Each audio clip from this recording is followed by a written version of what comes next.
Hey, it's Norm from Tested and Ben Bayouth. Ben Bayouth, who's working with us on the Rancor. Indeed. It's the Rancor project. We're talking to you today because you work in foam fabrication for the suit, this guy right here, which we walked at the completed one at Comic-Con, but we're going to show you, go more in depth about the foam fabrication. I want to mention that this project was sponsored by Model Space, model-space.com. That's D'Agostino USA. They do that amazing Millennium Falcon kit that we've been building over at Tested. Thank you for that. But today, foam fabrication. This is an amazing suit. Now, we talked last episode about you turning the maquette, designing the patterning into this. Now, let's recap that a little bit. So basically, once we have a small maquette sculpted, I can pattern it using various techniques we talked about, and then blow those patterns up 8 times the size. And once I have those patterns, I can cut them out and then retrace them onto various types of foam and basically put the puzzle all back together. You're making a puzzle. You're designing a puzzle, 3D puzzle, blowing it up, and then reassembling it. Exactly. So you create all your pieces in a much smaller scale, and then make sure you just remember what you did and put it all back together. In that blow-up process, you said you just went to like a Kinko's and just gave them your flat sheets of cut-out masking tape? Sure. You know, it's very DIY. You don't have to have such fancy things. You can just go to your Kinko's or FedEx office, whatever it is, and as long as you have some kind of reference on these, you know, around here, like right here, I have a reference of 1 inch. So as long as they know that 1 inch has to be 8 inches long in the final file, everyone's going to be happy. Because this was designed off a 1/8 scale. Exactly. Maquette. So you're putting not only size reference, scale reference, also numerical reference, because you need to know how that puzzle exactly. Piece is so there's a few different kinds of references I build into this. There's one, I just number the patterns in the most left to right like a book way that I can, so I can kind of piece it together. And I also make some pattern notches, which basically helps you once you have 2 pieces of foam that are coming together. You want to lay them together as they glue and not end up with more on one side than the other. So you follow your notches so you can end up with this clean line and the foam looks good. So that's just like spaced out divots on each side. It's basically just a line across each seam so that when you're putting the seams back together, you can keep track of where it's going to go. And also the color of this masking tape. Yes, the color, this is basically just highlighter on masking tape, and this is regular masking tape, and that helps me delineate what kind of foam goes where. Wow. You can see on the big suit here, it's not all just one type of foam. We have this foam here, and it's called L200. It's a 3/4 inch thickness that I selected for this. And then this foam here is a super soft foam. And that's a 1.5 inch thickness. The Rancor's weak points. Exactly. It says weak points, and that's where you want to stab if you want to hurt them. Yeah. But you can see that the purpose for these points is to create movement. Now, if the whole suit was made out of this soft stuff, it would be flopping around and it wouldn't really hold its structure. And if the whole suit was made out of this L200, it would be more like a prop that just stood there. Like a big statue. Yeah. Exactly. So the blend of these 2 materials really helps make a movable suit that maintains its shape and form. Wow. And then you also talked about being really pleased with how the human figure is going to fit inside this, because it's an imposing Rancor, you know, taller than a normal person, but there's also some interesting bends. Like his anatomy is not exactly matched to a human anatomy. Exactly, and that's one of the things that I really have fun with when I do large-scale foam fabrication is most of the time when you do this, it's not just a big foam suit that fits on a human that's just a bigger human. It's a creature or a robot, and it's really fun for me to hide the human form inside of these big shapes while making them function very well. So when Frank showed me his original design with the leg bent and a human standing inside, it was immediately exciting because I was like, this is a fun challenge and I want to make sure it looks and works very well. So we're going to get in the suit later and I'll show you some stuff, but the translation of the bent leg with a human standing inside kind of tricks your eye and these long arms. You end up looking at it when you step back and say, how is there a person inside and how do they make it move the way it does? And that's what's kind of fulfilling for me. It looks like someone is crouched the entire time and has this really long torso, but really just going right through vertically with a very slight bend. Exactly. Right through there. So you laid out your Kinko's printout essentially on top of, you know, the L200, the different foams, cut it out, and then it's how do you start actually assembling it together? So there's various types of contact cement that you can use to adhere the foam to itself. I like to use a certain type called barge cement, and basically you just get it in a can, and when you brush it on both sides and you wait for it to dry. Not too much, but just enough so it's not coming off on your fingers and it's a little bit tacky. And at that point, you can push the foam together and it creates a vacuum and it will never come apart. And it's almost stronger than the actual foam itself. So all these lines you see here are all barge seams together, where individual pattern pieces that I cut out are all being glued together. Wow. And some of the lines you can see here where it's like a direct corner, that's cut at a bevel. So these ones, if I'm cutting at a direct 90-degree angle, which creates a round shape. But if I cut these at a bevel, I can get away with this shape that comes at this angle. So you're trimming the thickness of the foam too. Exactly. So it's almost like a mix between patterning for clothing and woodworking, because you're thinking about bevels and angles as well. And no like registration points aside from that line. Exactly. Yeah. A lot of people will make registration points all along here if they're going to be putting it together so they can follow it.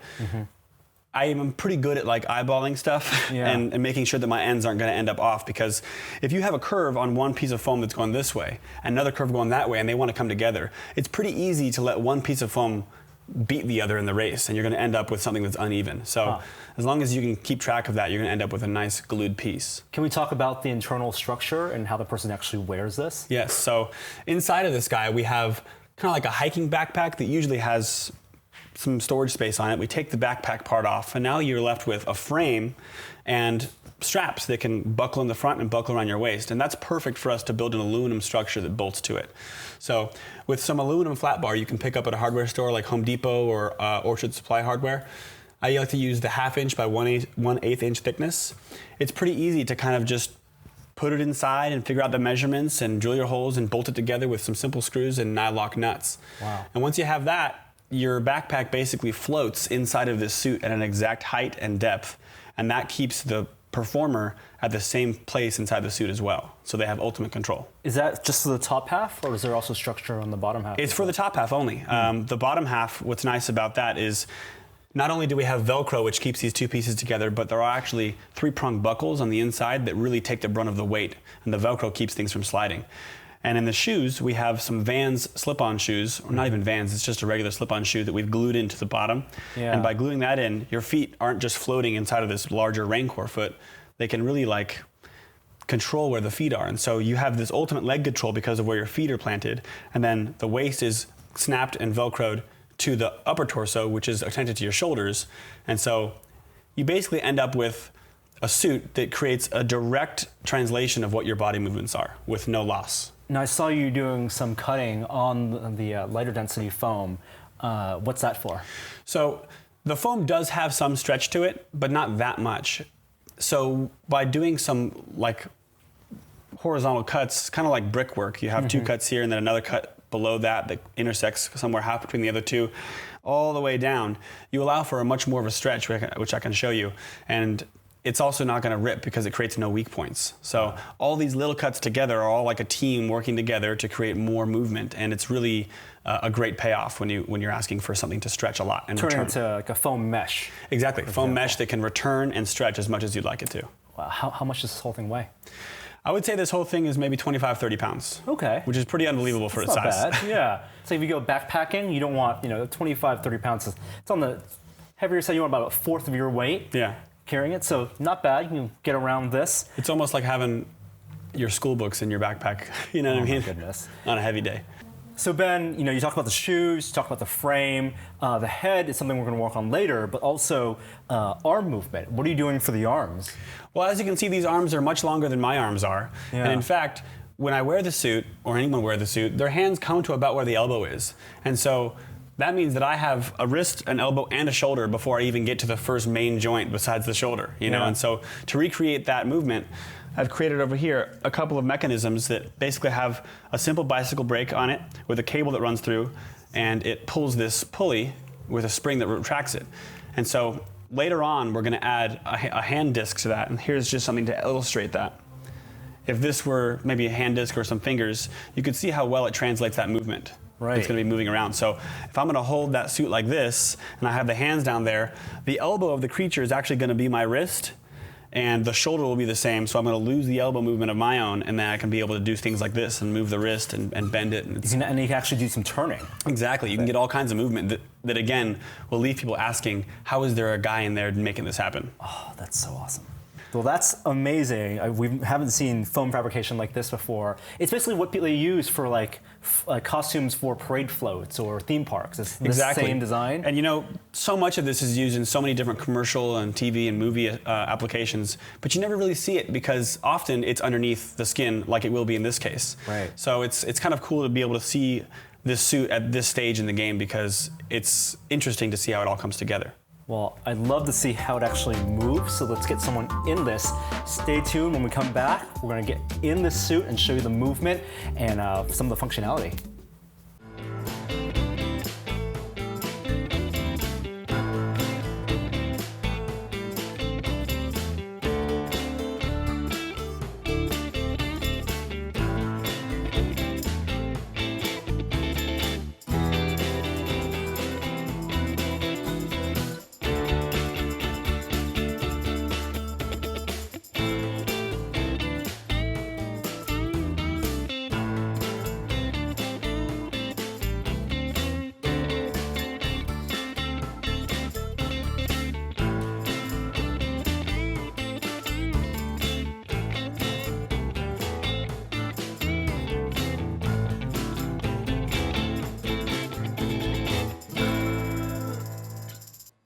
Wow.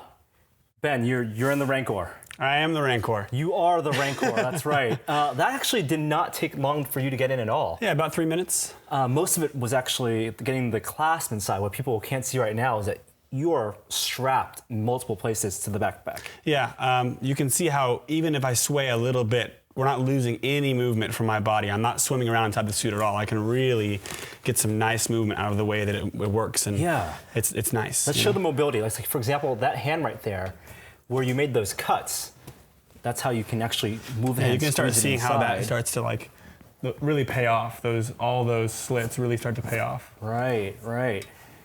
And then once you do that for the elbow here, then you can start bending that. Yeah, because they can bend now, but it'll be much easier to bend them in the future. You're kind of C-3PO right now. Exactly. But you want to be Rancored. But then the legs, I really don't think we need that much slitting in the legs because they move really nicely. You can see how the suit, the feet, because I have those Vans shoes on, they really, it works nicely, and I can move the whole thing around it. You know, we talked about that illusion of crouching. It might look like I'm crouching right now, but I'm standing straight up. Straight up right now. Straight up. My knees are not bent. It's a fantastic illusion. Yeah, so you can kind of see that from the side. Yeah, it looks like you are hunched down. And when I do bend, this is what it looks like. Oh. You know? So it's kind of a fun thing because it puts a lot less stress on the person inside the suit because I don't have to maintain a crouch. I can just walk around all day like I'm shopping for groceries and everyone sees a Rancor. And then, of course, you have the mech, the hand here. Yeah. So you can see it poking out the end there, that little pulley. Yep. When we attach the paddle to it and have the whole thing on it, you can just clip that on the end of it. Other way. Other way around like this. Right there, yeah. Yep. So that'll be like something like a hand that'll kind of do its thing and come out and. You can wave kids in. Yeah, come on over Young here. Jedi, come here. Young Jedi, let's I just want to hug you. You know? Oh, that's fantastic. And you feel like mobile?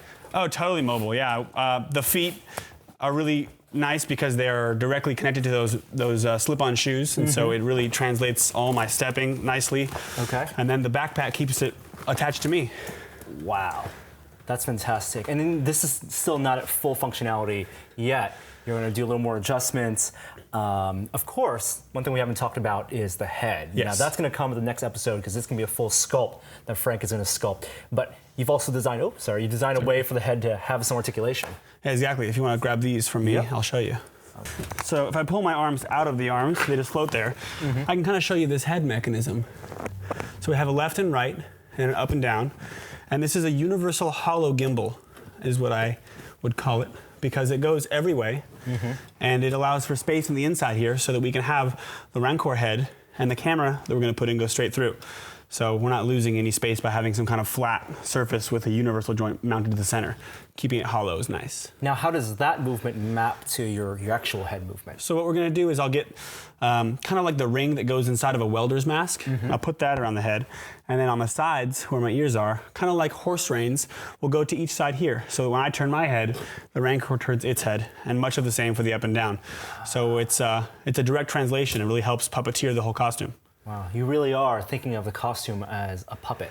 Yeah. Yeah. It is. It's just a bigger puppet, and you're using your whole body to make every part of it come to life. That is fantastic. You feeling hot in there? Yeah. Foam insulates a little bit. Are you going to put a fan in there? Yeah. There's luckily enough room in here to put some little battery-powered fans that they don't actually cool it off, but when the whole thing's put together, there's no airflow, so it gets very stale, and you just start sweating. So the fan just helps a ton. Yeah, and San Diego is going to be hot. Yes. Awesome. Well, thanks, Ben, for sharing with us this progress of the Rancor suit. There's a little more work to go, of course.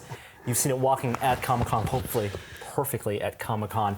We have a few more episodes left showing you the sculpt of the head and also some interesting things and also the paint skinning, because he's not going to walk naked, of course. Thank you, Ben, and thank you, modelspace.com, for sponsoring this project. I'm Norm. It's Ben. Frank is also working on this project. Find more stuff at Tested. See you next time.